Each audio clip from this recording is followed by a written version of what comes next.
Okay. Okay. So I will try to keep track of my time. So we're going to go ahead and get started. This talk is on using pgBouncer to break up with passwords and hook up with Aurora. It's going to be a tale in two parts. I'm going to talk way too fast probably, so if you don't understand what I'm saying, please holler at me and I will try to re-speak it. You can interrupt us as much as you want. Yeah. Because he said he only took 20 minutes when he practiced it. So. 15 last time, so I'm going to try to go slow. Yes. So about me, my name is Ben Chobot. I've been a professional DBA for way too long. Some things that I like correctness over performance because being right is more important than being fast. I like working for a purpose because that's how you should live your life. And I like enjoyment. These are some ways I like to enjoy things. I work at a place called Instructure. So about Instructure, where this work was done. It's an ed tech company. It's probably best known for the product Canvas, which if you've been to school recently, you might know. We support tens of millions of teachers and students every day. We have a whole lot of state changing all the time, which is great for a database. We have a whole lot of Ruby on Rails, which is not very performant. We have a whole lot of servers, and that, in our case, looks like about 2,400 Postgres servers, and that's spread out over about 400 different database clusters. That's fronted by 1,200 pgBouncers, which, if you don't know pgBouncer, it's a proxy to go between a client and a Postgres database. We're all in on AWS in our environment. We currently run on EC2 Postgres, but we're transitioning to Aurora. And so that's where that's sort of the background. Another thing, my team is awesome. I did very little of the work I'm going to talk about. Zach is on my team. He did a lot of this work. So you can ask him all the questions. So part one, how do we say goodbye to passwords? So this ever happened to you? When someone tries to be too helpful and put something in plain text. Now you can stop doing whatever you're doing and go change some passwords. But it's not just people. Sometimes you might be logging your passwords, not sanitizing them, and sending them on to a third-party service. Whoops, now you got to change more passwords. Sometimes people leave, now you have to change their passwords. Sometimes people with admin credentials leave, and now you have to change all the passwords, or you're supposed to, but few people really do. Sometimes people commit plain text passwords into repositories, and sometimes they give those repos to third-party LLMs, RAGs. That has never happened at all to us. It's going to be a problem in the future for sure. So in all these cases, we can just do this. We can alter user, set password, and we're done, right? Not really. Alter user, it's fine for people who can just retry with a new password. It's not as fine for a service role, which is logging in all the time. And the reason that's not so fine is because after you call alter user, the old password no longer works. That's what you just did. But if you have a fleet of thousands of clients, that propagation is going to take time to get the new password out there. And it's not atomic. And to have a server error during this transition period, that's not okay. So what do we do about that? So we could do something like this. We could create a role. Let's call it app. We could create two more roles, each with their own password. And then we can assign that app role to each of those new login roles. And now we have two passwords for the same role. We can rotate each one independently. The app can use one or the other, and we're done, right? Awesome. Not really. Because it's great for read-only roles, or actually suppose write roles too, but if those roles are going to create objects, then those new objects are going to be owned by either one of those login roles, not the actual app role. And that's a big problem for the future when something's run by one role and something's run by another role, and we just kind of want to avoid all that. Postgres does have this thing called setRole, which is supposed to actually change the owner of the roles that you're creating. It's not sufficient for us. I think there was something along functions weren't doing it right. Anyway, it didn't work out. Can you describe what setRole is? Because I don't know if everybody knows. Sure. So setRole, as I recall, it's a configuration parameter for a given user that says, hey, if this user makes something, set the role of that thing to this other role. So in our case, we could set role on app login 1 or app login 2 to be, hey, anything you make it owned by app. It didn't work for everything. I think functions was the thing where it fell down for us. And it just felt like it was whack-a-mole. Like we would sooner or later find another thing where it didn't work. And we wanted something better. I can describe setRole a little bit more. Please. So administrators use setRole a lot to simulate a user because a Postgres administrator can set role to any user on the system. But normally, a set role can set the role to one of the groups or accounts that they are attached to. So you have that group above, so you can set role to that without having inheritance turned on. So most people put inheritance turned on so they get the group's permissions automatically down to the lower role level. But if you have that inheritance turned off, you must do a set role to that group to change yourself into that group to do operations as that group. Yeah. So. Yeah. Cool. Anyway, the point is for us, we found it didn't work out, and so we had to come up with a different option, and we called it mutual TLS because that's what it's called. So a quick reminder of what TLS is in the first place. You might know it better as SSL, and it's designed to solve a problem where you have a client and a server. They want to talk to each other. They don't want an eavesdropper to be able to eavesdrop on the connection and see what they're saying. So they uses mutual public key cryptography. Sorry, it's public key cryptography where the server has a certificate. It's signed by somebody that the client trusts, and then the client knows that, hey, if I get something over an SSL connection that's signed with the certificate, I have a really strong idea that it's actually from the server that says it is, because I trust that it was signed by the person who says they signed it. So that's TLS.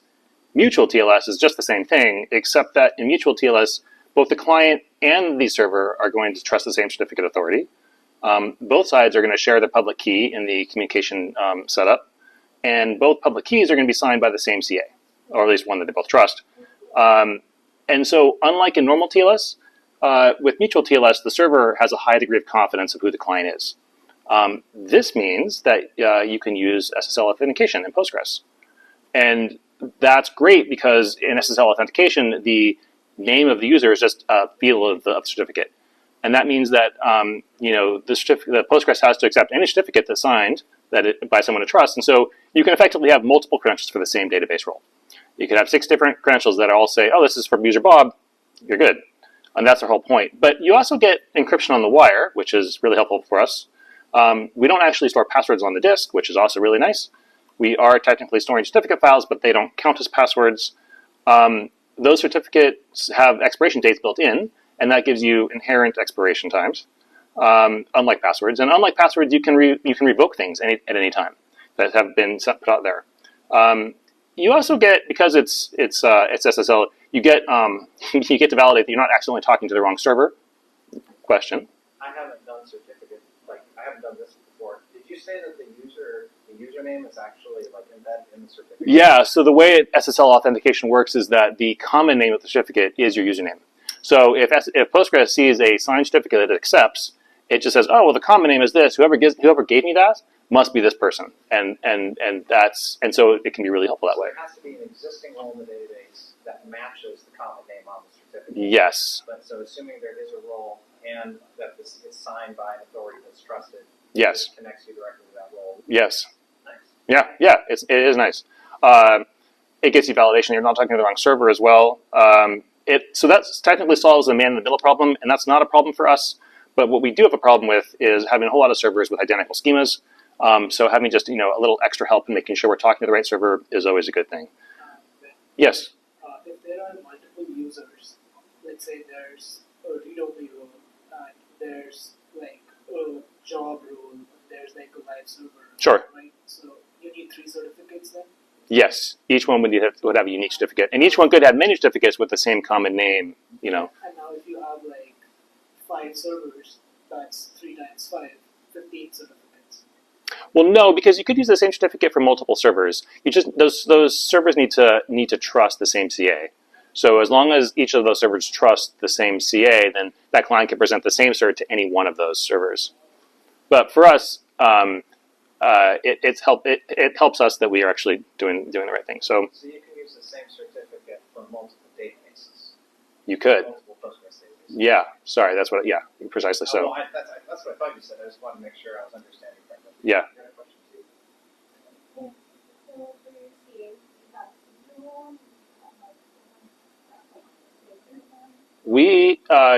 I'll get there. Yes, but I think the answer is yes for both those questions. Okay, so these are a lot of upsides for mutual TLS for us. There are downsides. It's more complicated. That's the devil. We don't want complexity. And it's going to give us extra overhead in traffic and CPU costs. But this is 2 downsides compared to a lot of upsides. So we went ahead and did it. We called it Gatekeeper. We built it on HashiCorp Vault, which is our certificate authority that we run internally. But it could be any CA. Yeah, it just needs to be something that everyone trusts, and that we're happy with ourselves. So we run it as a service anywhere that we connect to a database from. So these are from our app servers or from our admin boxes. We're running this service called Gatekeeper, and Gatekeeper is consistently providing short-lived certificates that are generated and kept fresh all the time. So anyone who might want to log in from these servers, Gatekeeper is making sure that there's a cert for them to use when they need it. It also defines PG service environment variables so that we can really, because there's a whole lot of extra flags you have to give to PSQL or to libpq when you're using SSL stuff. But for us, because we have this PG service stuff defined, we can just do something like this, where we just set an environment variable, a few flags to PSQL, and it knows who we are, even though we don't actually say who we are, because it's again using a per user service definition. Unfortunately, we still have passwords, and this is because of how pgBouncer works. So our clients are no longer using passwords, but pgBouncer still needs them, and it's because again, pgBouncer it's a proxy. So our clients are now going to use certs to talk to pgBouncer using mutual TLS. That's great. No passwords there. I'm going to pause you again. Please. Just as we jump forward here, give, for anybody who's not familiar with pgBouncer, just give the 100-foot definition of what pgBouncer is. Right. So pgBouncer, it's a proxy. So if I want to, talk to a Postgres, usually I just connect straight to Postgres as a client using, say, PSQL. pgBouncer will do lots of things for you, but it's sort of its main goal in life is to make sure that if I have 100 different clients that want to talk to Postgres, but most of them are sitting there idle, Postgres has all these resources open on its back end. pgBouncer makes sure that Postgres only sees the active connections. And so what this means is that clients are going to authenticate to pgBouncer, but pgBouncers turn around and authenticate to Postgres itself and then sort of connect those two pipes together. So it's acting as a connection board. Yes. Yeah. Thank you. Those are the words I was looking for. So what do you lose feature-wise if you use pgBouncer? Well, it depends how you use it. So pgBouncer has 3 different modes it can run in. It can run in session pooling mode, in which case you really get very little value out of it, but it also doesn't really, you don't really lose anything either.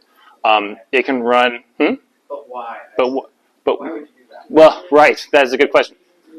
I'll give an example. If you want specific settings on a particular session, but you do want a connection tool through your app, then that's why you need the connection tool to also support session. I've done this in the past where I've set specific settings. Maybe So- certain connections are getting the session mode. And other Yes. connections are active. Yeah. So for example, we use pgBouncer. We have some users set to use session pooling mode because then they don't have to think about what you do lose. And what you do lose if you use transaction pooling mode, say, is if you set pgBouncer to transaction pooling mode, then every time there is a transaction boundary, pgBouncer will take away your session from the server and give it to somebody else. And this is great because it means that if you have a runtime configuration where you have a whole lot of clients coming and going all the time, pgBouncer can make sure that the database only sees the active ones, right? So, for example, for us, we have some one database where we have something like 40,000 clients trying to connect to it all the time, but most of them are just sitting there idle. Put it in transaction pooling mode, and the database only sees like 100 connections at a time, right? And the rest just sit there idle. And then on every transaction boundary, they'll get something's going to cycle out from who gets a server slot, and that's how that works. And the trade-off? The trade-off for that is anything that's not in a transaction gets reset. So if I set something and then I end my transaction and I come back and try to use that thing I set, I don't get to see it anymore. Or if I'm not in a transaction and I set something, I technically am in a transaction as that single statement, and so I don't see it anymore. And that's because you might have switched to a different connection from pgBouncer to the server. Right. And it's just switching to another connection. You see this in some of this stuff, some of the connection boards. Yeah. And then pgBouncer has a third mode where everything is just a statement transaction pooling mode. So every statement in a transaction or not gets a different server slot after each statement potentially. For many years, famously, there was this big limitation around prepared statements, but pgBouncer didn't they just It just changed it, yeah. They just added code to handle those because it used to be basically. I don't think you could use prepared statements, right? No. It was cross transaction. Yeah. Anyway, so like we were just talking about, so pgBouncer is going to authenticate clients to servers. So clients authenticate to pgBouncer, but then pgBouncer has to make those new connections to the servers. So because it's going to talk the Postgres on the client's behalf and then say, oh, hey, here's a server slot for you to use. So we can't just use the certificate that it was given, that pgBouncer was given, because pgBouncer only has the client's public cert, right? And the whole point of SSL is that you can't be a man in the middle, which is exactly what pgBouncer is. So we can't use Gatekeeper either to put a new certificate onto pgBouncer for all the possible roles we might want to use, because there's just an inherent limitation in pgBouncer's config where if pgBouncer wants to do SSL cert against a database, it only gets to use one certificate. Here's where I have a question. Can it do one certificate per user or one certificate period? One certificate period. There's no way to configure more than one cert to talk to a pgBouncer server. So if we want to use a different one for different users, we're just out of luck. So we can't do that. So we can't use Gatekeeper there either. So the TLDR is that we need to keep password hash for everyone who might want to log in through pgBouncer in pgBouncer's authentication file. It's auth file is what they call it. And that's not what we want. Fortunately, it's solvable. It's solvable with a thing called auth query. And I'll get into auth query more in the future, but auth query is a magical thing that's going to let pgBouncer bypass the need to know the client's credentials. It just assume for now that if I log into pgBouncer and pgBouncer is configured with auth query, as long as I authenticate to pgBouncer, I can get into the database. So we can do that. Technically, we're still going to have passwords, but those passwords are only going to be in the database themselves. We can still do an alter role, and we're not going to have any stale password problems like we had before. And as a fun fact, Instructure actually wrote auth query a long time ago when we were trying to solve scaling problems ourselves. So no passwords, done. Part 2, hello Aurora. So are you gonna? Yeah, I know you're gonna come back to auth query. I will come back to auth query. Auth query is a feature of pgBouncer. It's not like a separate extension. That is correct. Sorry. Yes, that's great. Yeah. Feature, and it's kind of cool that like you guys, so you added that, like you Instructure originally contributed that feature to pgBouncer years ago. But now it's like upstream in the main product. Lots of people use it, and we're going to circle back to it. Yeah, precisely so. At my company, we use auth query a lot. Oh, glad to hear it. And also auth user. Okay. So I have a question there. Do you set an auth user, or do you let it pass through? We will use an auth user. Yes, Okay. I will get there. Because there's a lot of tricky things. Now that he knows, like, Yeah.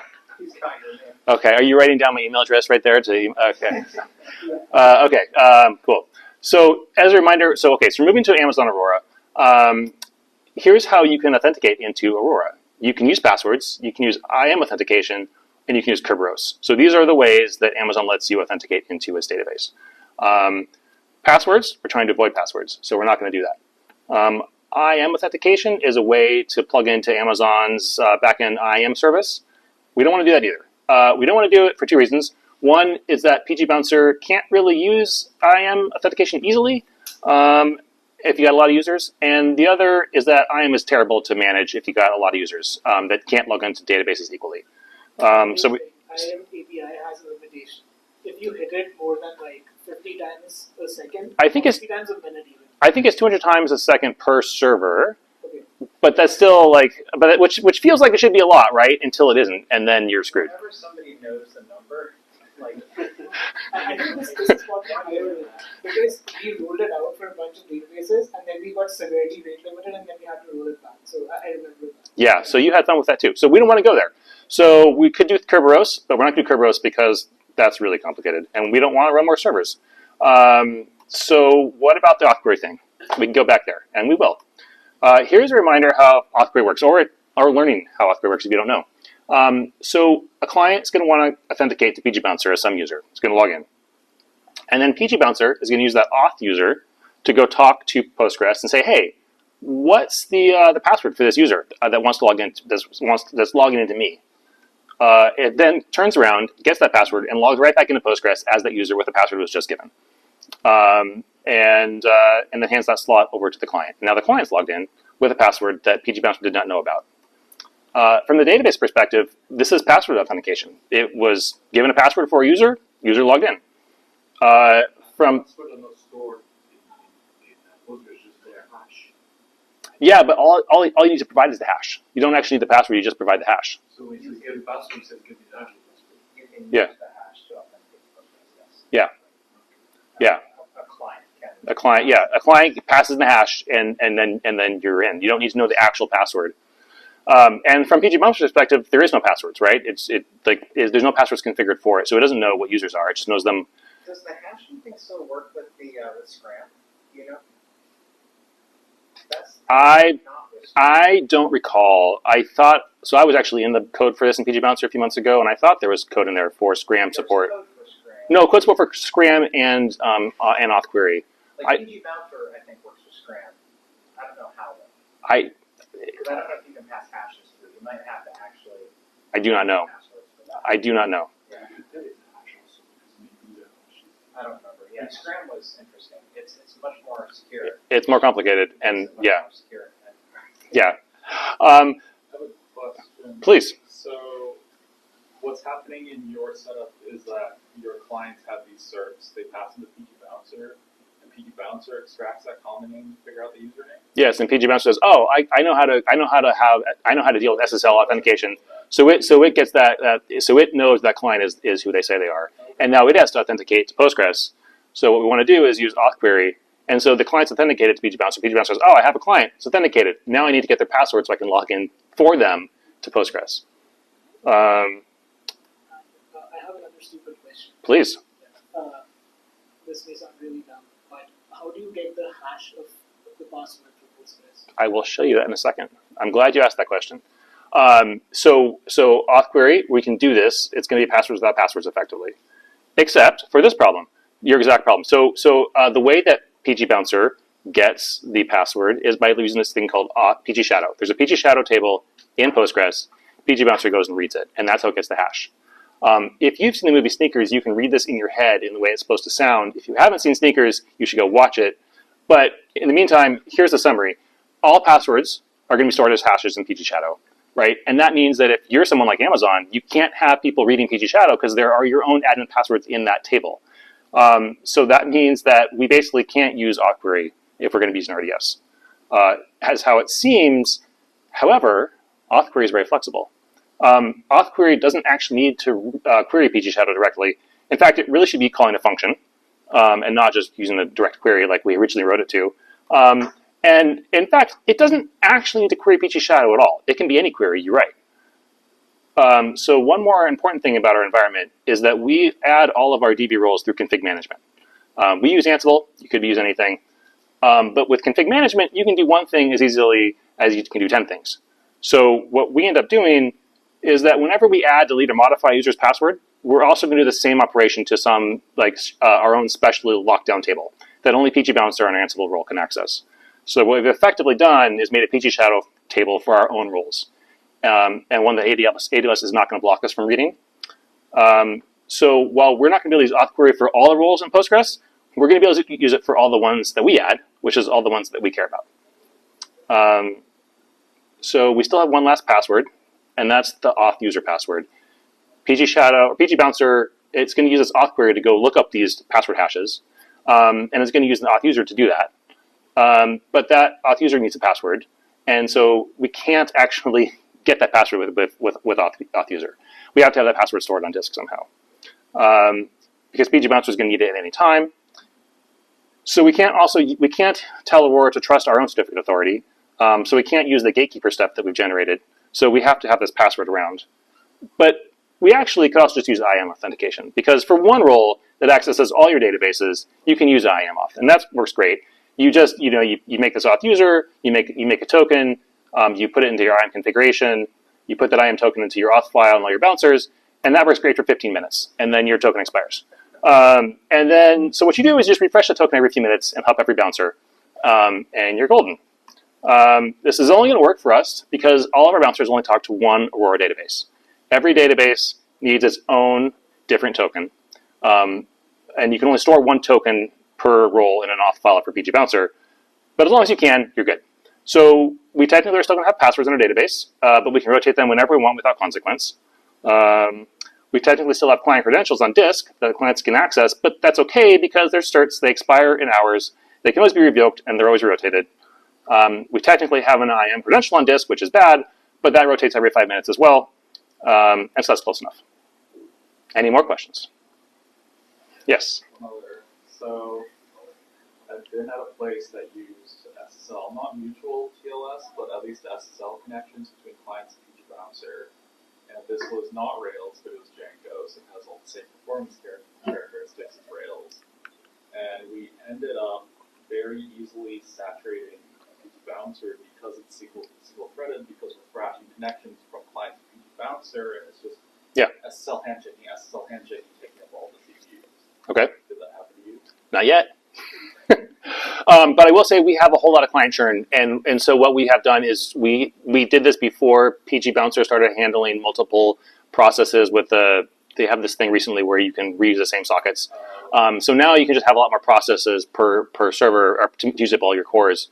What we did instead was we used systemd to effectively do the same thing. So we spin up multiple pgBouncer processes and then just load balance between them with IP tables, and that works out pretty well. And then Abby, you had a question too.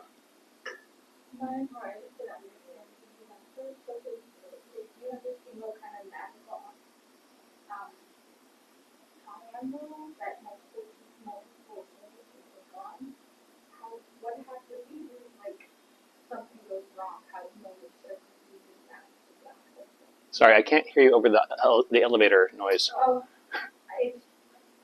in my mind, it could be I'm not understanding what pgBouncer is. Okay. But it takes on and has a singular IAM rule that allows it to do a bunch of authentication. Yes. And it's there distributed over multiple servers. Yes. How, if something goes wrong, how do you know which is it and what happens essentially? Or maybe does nothing go wrong? Well, so the way it works in our environment is that so pgBouncer it's a proxy to a database, and so we know if something goes wrong, we would see it on the client, and we would say, oh, this client is having a hard time connecting to this particular server, but that client, its server is actually a pgBouncer, so we would know what bouncer is having a hard time connecting to, and then we could go interrogate those bouncers and see if we can figure out what the problem is there. The other thing I don't know, you said the single IAM user. Yeah, that's what I was getting. So pgBouncer is a service. We have a lot of them installed, but they're all configured to use a single IAM user. And only just for auth user, right? Only for auth user, yes. So it's only using that IAM user for like a split second to go retrieve a password, and then it reconnects as the actual role of, and that depends on what's being requested. So the regular workload would not show up under the IAM user, right? That's correct. Yeah, the IAM user is only used for password hash retrieval. But that's on every request, right? Well, it's on every login. It's not every request; it's every login. So every time there needs to be a new connection. A new connection downstream. Or no, every time you're creating a new incoming connection to the pgBouncer, right? No, every time someone is trying to log into the server, because pgBouncer has a set of server pools per user and per database.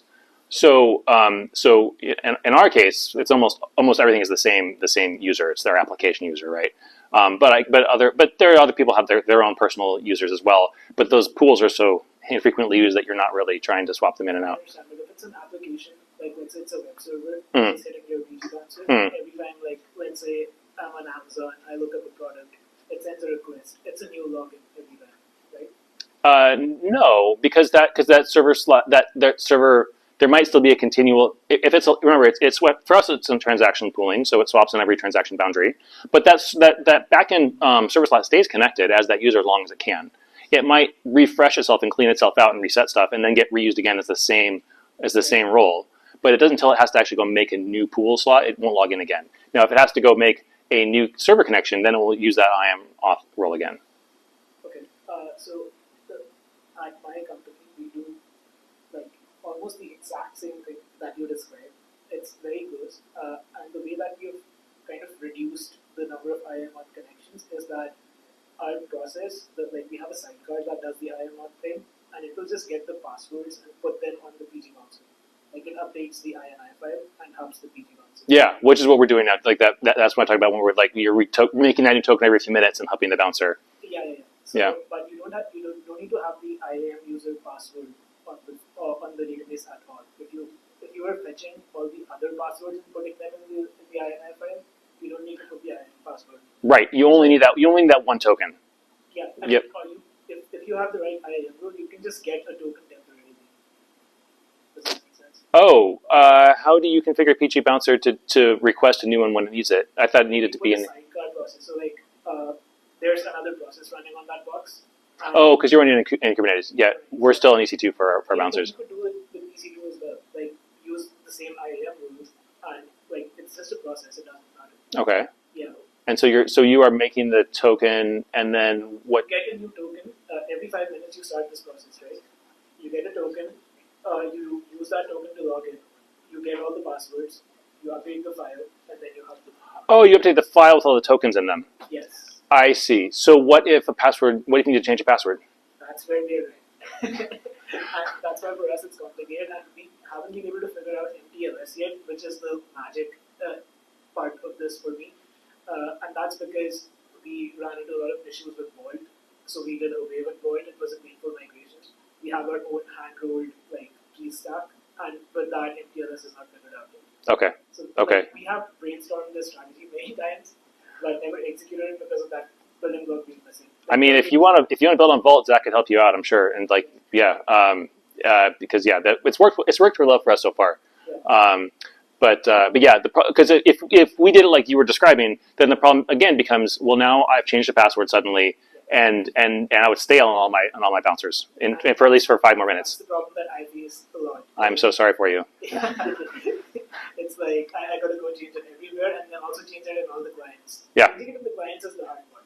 Like the bouncer you can reload very quickly, but yeah. Like, Yeah, and we're trying to get away from all of that. Yeah. So this is cool. Yeah. Love this. We've also thought about the exact same thing, but yeah. Nice that you've implemented it.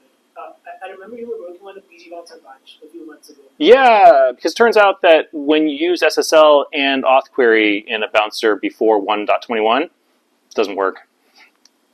It just there was a bug, and if you used SSL, you couldn't use auth query, and so if you have a pgBouncer north of 1.23, I think was the first one that supported as a release, or you could use like a something off Fed.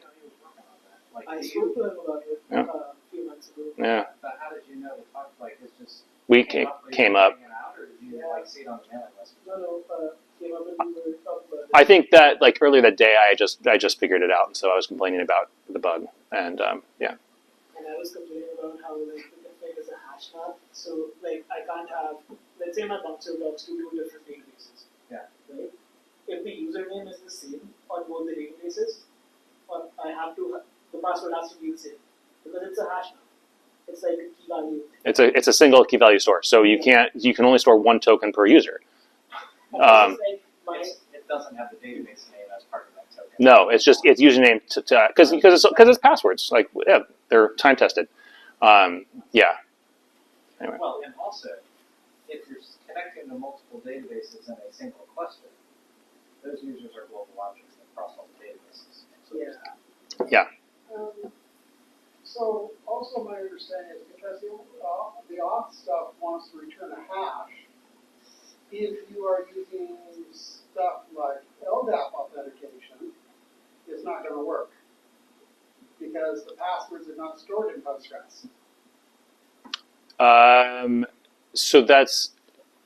Right, because I guess it comes back to this, right? These are the ways you can log into Aurora. Well, no, I'm talking outside of Aurora. Oh, let's see. So yeah, so auth query is going to assume you're using password authentication effectively, right? But yeah, and you can't really do that with LDAP because you'd have to go query. You can't have well. What would you do? What would you do if somebody had all that set up?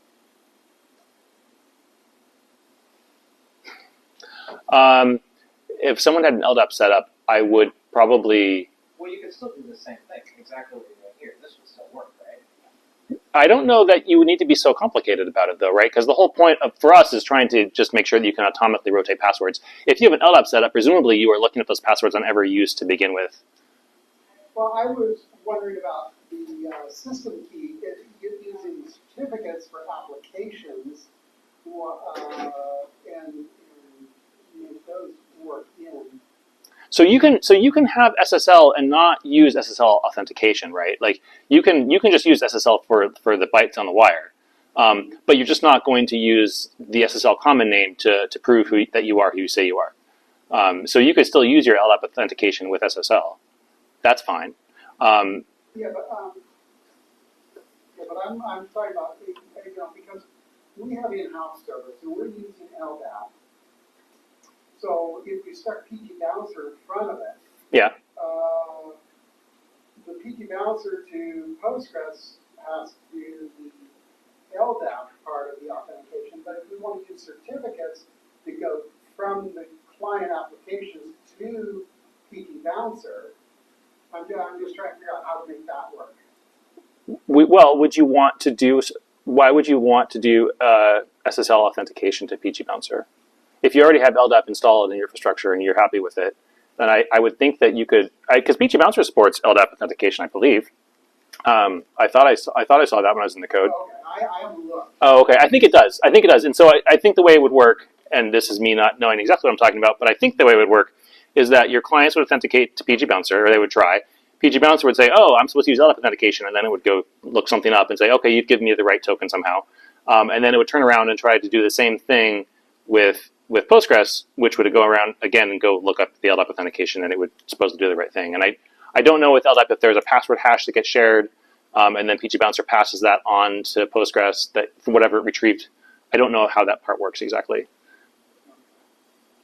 I'm also curious about that. Does pgBouncer have that capability to talk to an LDAP server and get the password? I believe, because I said I think it's in there. I think it was active. It's in the code as like Active Directory support, which is LDAP, right? And so I think it can support authentication into pgBouncer.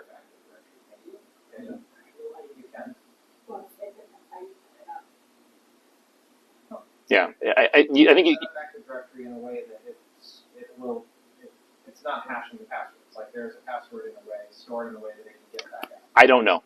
I do not know. Yeah, I always thought the way passwords were supposed to almost always be handled was that they were hashed in a way that you can't reverse them. Right, but maybe you get the hash back, right? And then again, you just provide that to Postgres, and maybe that's good enough. I don't know. This is something I haven't done before.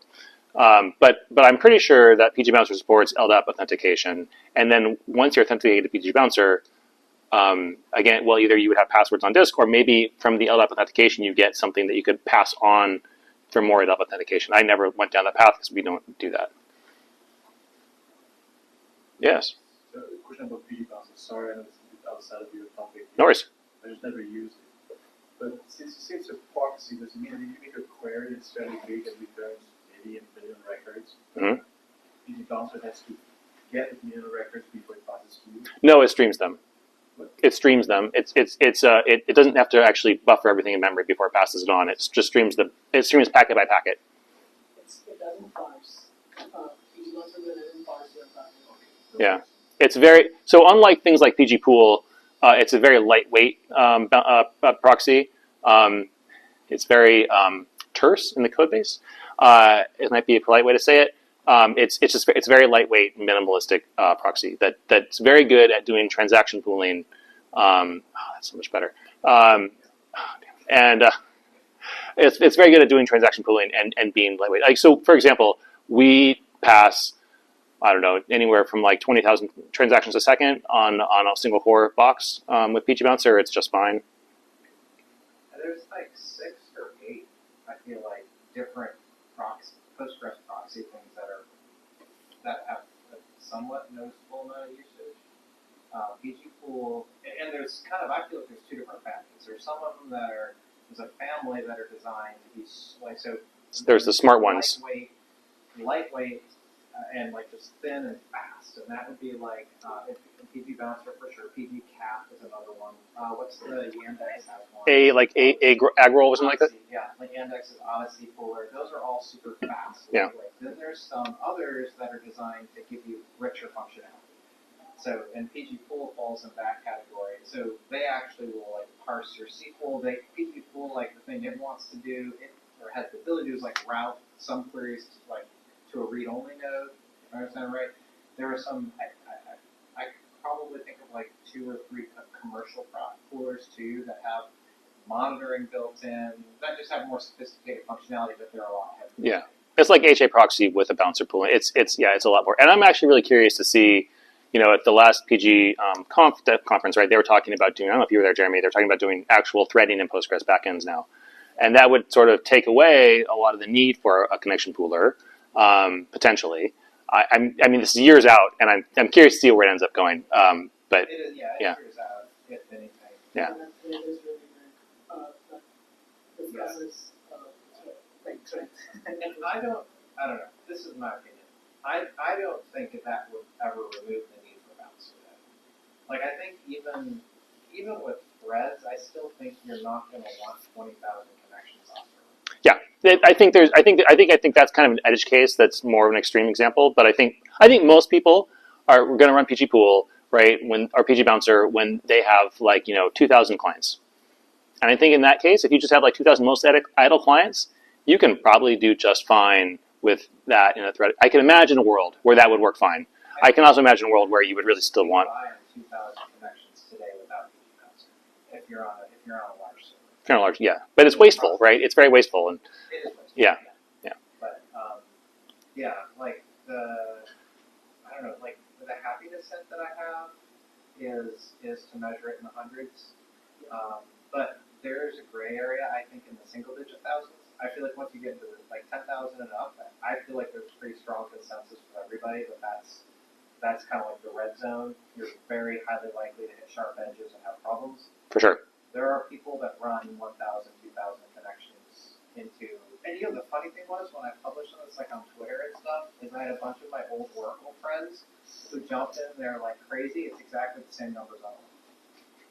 Because a lot of these aren't really, they're more just, I think they're just kind of hardware tied more than they are anything specific to Postgres. Yes and no, right? I mean, we've seen problems over the years where Postgres has problems where it's just when we have this particular memory structure and we have a whole lot of clients that are doing nothing, but we have to walk the whole memory structure for every client if something happens. So that's very implementation specific. But I think you're right. There are definitely, I can be this wasteful with my hardware that I'm going to have anyway, and this just solves my problem for the day. So I'll just do that. Some of that's just operating system overhead, maintaining all those network sockets. Sure. Yeah. The routing stuff, there's stuff. So that's why I'm still we'll wait to see, but I sort of feel like even with threads, I think it might change it a little bit, but I think you still want pgBouncer next. I think the proxy capabilities are interesting. So you talking about pgcat over here. pgcat recently introduced two really nice things. One is they can parse comments and redirect you to specific shards. With a comment, that's Yes, interesting. with a comment-based thing, and that is when they started actually inspecting the query. Yeah. So I don't think they do anything with the result set, which is a whole monster. I think typically result sets are much bigger than queries are. It depends on the. Yeah, but pgcat started parsing that, and I mean, I don't know if they parse the whole syntax tree, but they definitely do comment-based routing. I think you'd have to parse the whole CFTouch tree, else you're going to get thrown off by things in text strings, right? Yeah. Also, they also introduced mirroring, which is a beta capability right now. We are also trying it out for Instead of if two you places. if you can mirror production traffic to a test box or something, there are many cases where they need that.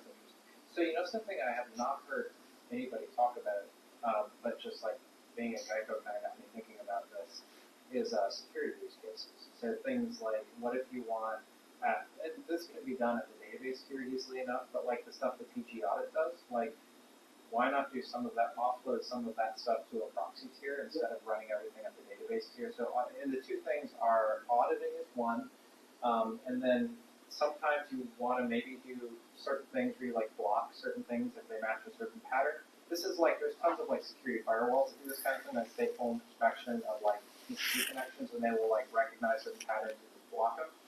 So you might just, and then another thing that you might do is for a certain, not for your service users, but for ad hoc users, you can do things say, just put a limit on the number of rows that can be pulled. So data exfiltration. Yeah. Right? Yeah. Because if you want to just set it up so that somebody can't dump an entire table out, maybe 500 row limit or something like that. There are some good products in there that we took a look at. Cyril was one. Commercial products. Commercial products, yeah. I haven't seen any good open source ones. Right. Because there's a lot of things that you might want to configure, right? And yeah, But it's interesting to me, like the commercial products, they're basically proxies. they are. They're absolutely proxies, but they're not necessarily performant. Is their big thing that the ones we were looking at? They claimed they were performant, but then we started giving them our numbers. They're like, how about we don't do? And also and there's also To some extent, that's the price you pay. It's It the is- same with yeah. firewalls, right? Like the more inspection you want to do, although I just read the eBPF book. Like, yeah. This is like how they're making all those firewalls like 10 times faster right now. And so like there's some gains to be made, but it is like you have to pay a price for that process. You do, and it becomes a blocking point in your system too, right? So it's if you route your ADAC users through these things and they can't run a query because the system is down for now for the moment or whatever, that's fine. Like it's annoying maybe, but like you can't have your app serve all over because of some random. It's interesting to me because like the commercial products are, like I said, essentially proxy servers, stateful, expecting, firewall things. Yep, precisely. And it's like I haven't heard of anybody trying to do an open source version of this yet. But it's like right there. It's kind of like maybe just a matter of time. Here's an interesting idea. pgCAD supports plugins. You could write plugins. You can do it as a plugin to pgCAD. Oh, Yep. okay. Yeah, I think you haven't seen it because it's full of edge cases and random user requirements, and I think it'd be maybe not for the right person. It'd probably be really fun, and for most people, it probably wouldn't be as fun to work on. Yeah. Well, and it's not probably gonna. It might not be the right person. It might be the right company. Mhm. Who says, That's fair. Yeah. we have just some very basic requirements. We don't want to go buy this really expensive commercial thing, and we don't need kind of like 75% of what we do. And if we can do a plug-in to pgCAD that we just code or pay some developer to build it, and that gives us what we need for maybe it's PCI compliance, maybe it's kind of some something like that. Yeah. Could be good. So, not having used pgBouncer, I'm curious about how it works in its connection point. So, you make a connection to it makes a connection to Postgres. When you disconnect your client from it, Mhm. does it leave that connection open to Postgres? No, it does not. Well, let me think. You can configure it in different ways. So I believe you can have that connection last some amount of time. I don't remember what the default is, but that connection can stay around or it can go away immediately. So one of pgBouncer's goals, right, is because Postgres has these back-end forking processes that's heavy to make a new connection. The idea is to reduce the amount of process churn that Postgres has to deal with. So if I log in and then someone else logs in, we can sort of share that same connection if we're not active at the same time. Or maybe I log out, but then you take my server slot, right? Because if we're pretending to be the same user, because pgBouncer is going to make a set of it's going to have a set of client connections and it's going to have a set of server connections, and it's going to have those server connections are going to be split across pools. It's going to be one. Well, each pool, it pools on database and on username, right? So if we have different usernames, we're going to get different pools. Those pools are configurable in size and how many server slots are available for each pool. Right. In this particular case, I've got an application that makes 20 connections as a single user to the database. Sure. And the problem is, the servers, the application is doing connection for with inside the application. Mm-hmm. And it does a heavy load process on one connection one day, and then it'll do that same heavy load process on a different connection a different day. Mm-hmm. So at some point, the server runs out of RAM because it's used up all the RAM in the server. It's not releasing memory. There's a setting for this recycle time or something like So that. yeah, you can tell pgBouncer how long to let these slots go for. Even with your client holding connections, pgBouncer can intentionally make sure it can cut them off. There are dangerous knobs that you can cut that you can use to say look, even if the connection should stay around because you told me to keep connections around, I can cut it off after this much time, no matter what it's doing.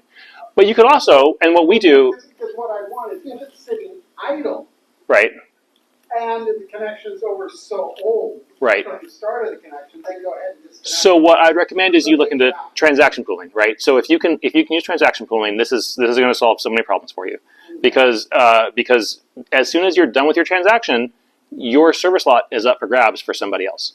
And for the same, again, because it's logged in already, so it's got to be the same user and the same database. But as long as you have a different waiting client for that same user and database, that other thing can go use that connection. And so, and this is what lets you turn hundreds of clients into just a few. It's server lifetime is the second. Yeah, there's server lifetime, but there's also like there's a bunch. There's a bunch of like there's a so. You also have idle transaction timeout by itself. Yeah, I don't know. No, I don't think it does. Aurora and RDS definitely have it.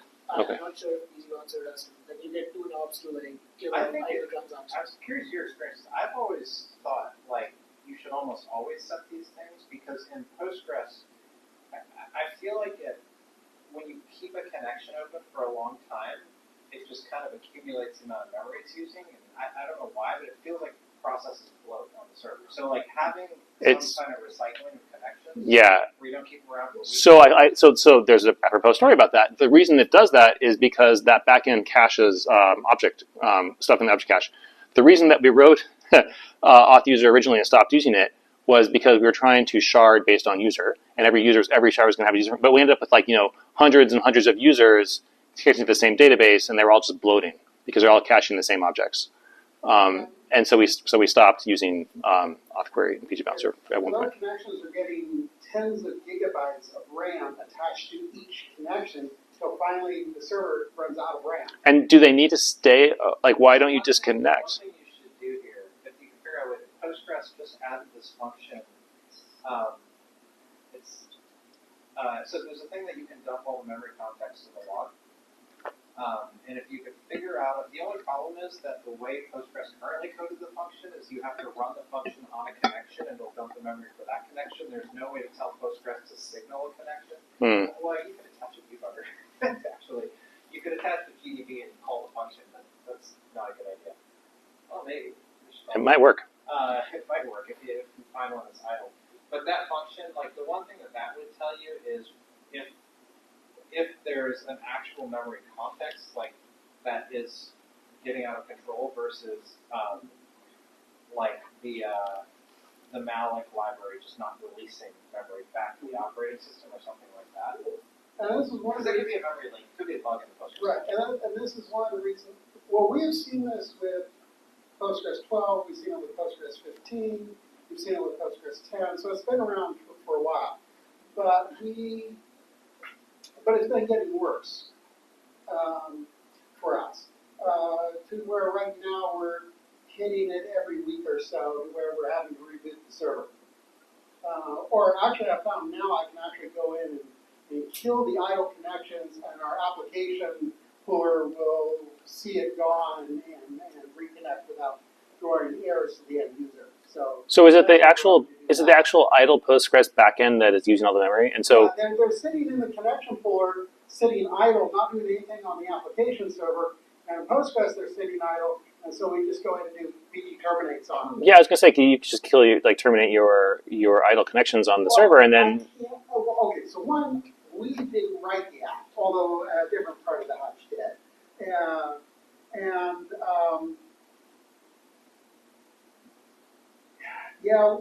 When we roll out our next release to our production server, we're actually setting the idle max down to 1. So basically, the connection puller will only hold 1 connection in it instead of standard 20. Okay. That way, it will close the connections down that are using tens of gigabytes, and so therefore keep the machine from running out of RAM. But that's just hacking it. Sure. I mean, it feels like you could also hack it in a different way, where you just go on the Postgres server itself and just kill off your idle backends, and then that would also That's manually being done. Oh, but cron can do it for you, right? Well, no, because what I'm doing is I'm having to run a special shell script that we've written that actually goes and figure out how much RAM is being used by each process ID. How long does it take for memory build up? A week. You can set idle timeouts on the user level or on the server level. Let Postgres reclaim the connection if it's been idle for too long. That's true too. There are newer versions of it on the session level. 16, 15, something like that. Yeah. You have to check version. yes, I know there's idle timeouts, we didn't have stuff for that on the server, but the connection puller does keep alive. So it's never idle. Well, it's idle, but then it'll send a keep alive signal every so often. TCP keyboards or like the select? Select one. Oh, well, yeah. Yeah. Because TCP lines are also selected pgBouncer. You can set a longer time. Well, this isn't pgBouncer. Right, we're not Yeah. using pgBouncer. I'm just wondering, can I put pgBouncer in between? And, Well, you could try it. I mean, so yeah, you could give it a shot, but it is. The JVC. Yeah. The JVC. So yeah, and the other thing is, I talked about this up at PostgresConf.dev, and so they're talking about in 18 or 19, adding to pgstat activity the amount of, exposing the amount of RAM, specifically to help situations like us where we could actually query inside of Postgres easily versus having this special shell script that goes and figures it all out. And that way, from inside of there, you can say, oh, at the connection puller level, you can say, oh, this is using a lot of RAM, let's go kill this connection. Amazon just added this to like Aurora. Aurora and RDS, like OS metrics. So essentially what you were saying, but they put it all in the log file, like CloudWatch. So you can like listen to that and make your own metrics and then make your decisions according to those metrics. but you have to parse the log file to do that. Yes. That's annoying. It's, Aurora. there's the open source tool that does it. It's called Aurora RDS has Explorer. Aurora just added it to pgstat. To a view. Okay, that's cool. It's right. Yes, You can see her query. Sorry, not those activity. Audited to ship They added it. pgstat statements. It's pretty good. You can see per query, like how much memory the query is using. It's cool. Cool. I have another question. Yeah, please. I was asked, I'm playing with MSSQL, Oracle, and PostgreSQL. That's confusing. The idea is how to run multiple queries asynchronously. And for example, in Microsoft SQL, I read that you can actually have one connection with multiple sessions. In Postgres, it seems that a session is the equivalent of a connection. Yes. Yes. There is the idea of asynchronous queries, but in the protocol, but I don't think it's what you're asking for. I think what you need are multiple sessions in Postgres to run multiple queries. You need multiple connections. Yeah, yeah. The problem is in Postgres, if you create some temporary resources, they're not available between them. In what I read about in MSSQL, you can actually connect to a shared global session, and supposedly the temporary table created on one of the connections is available to the pool of global connections. So I was wondering, pgBouncer can help you? No, it cannot. If you want it to be terrible, and this might be really bad advice, and might be correct, you could maybe change your isolation level and look at like. Well, just make it a table. Why not just make it a table? Well, okay, so here's Because if you want like a temporary, if you want the semantics of a temporary table, Postgres can't be shared between sessions. I can't, even with like read uncommitted, can you not? Is read uncommitted even I may be wrong, but I think it doesn't exist in Postgres. There's a way to. I don't remember. I don't. It's Somebody asked me to look this up in a design review, and I was like, this doesn't exist. okay. Maybe yeah. Maybe I know you can change your isolation level, but maybe not to read uncommitted. No, Yeah, you can when you connect it. So how we've handled it, so I write complex functions in Postgres, and they use temp tables in production mode. But I have a switch in them that if I switch it to developer mode, instead of using temp tables, it does unlog tables, so that I can with a separate connection go in and look at the contents of it. Yeah. So you could use unlog tables, which are faster than traditional tables. Yeah. It's just they don't. You have to deal with me. Yeah. But I mean, yes. There's ways to come up with random strings, right? And like you can. Whatever you were going to call your like process in a SQL server, prefix that to it. Yeah. Or put it in a GUID, right? It doesn't. I mean. Or put it in GUID. Yeah. Yes.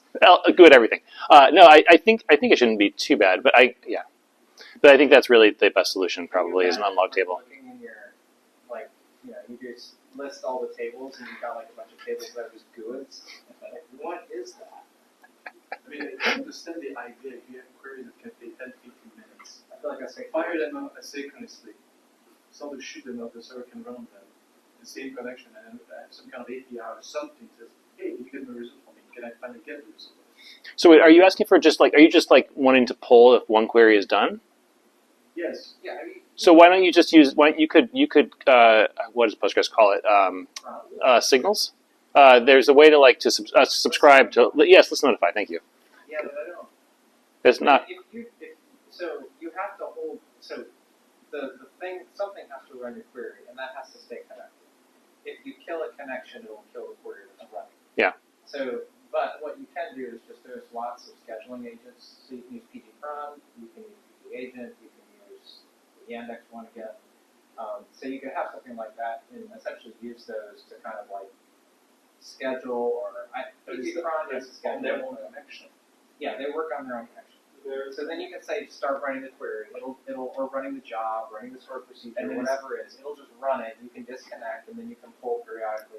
I think what we're pushing back on you is why do you need to share data between these different queries? Why can't you serialize it or pipeline it or do something else? In this particular scenario, they want to be able to append a bunch of temporary records, make queries on those, insert a bunch of records, make queries on those, and not have them come into. So an unlocked table is probably your best bet. Like just focus on the business problem. I was asked. Like it feels like they're basically saying this is how we did it on this other database, and we just like. Well, there are two issues. Is that they want to be able to run two long queries, and at the end, then table goes, and then make another query at the end to union or massage them or somehow. So multiple step kind of run. Yes, you can do all of that stuff, but like just do it the Postgres way.